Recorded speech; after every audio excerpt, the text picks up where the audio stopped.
பேச்செல்லாம் தாலாட்டு போல என்னை உறங்க வைக்க நீ இல்லை.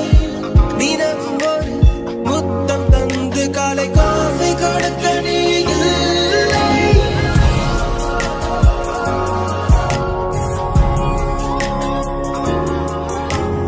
நிலவிடம் வாடகை வாங்கி விழி வீட்டினில் குடி வைக்கலாம்.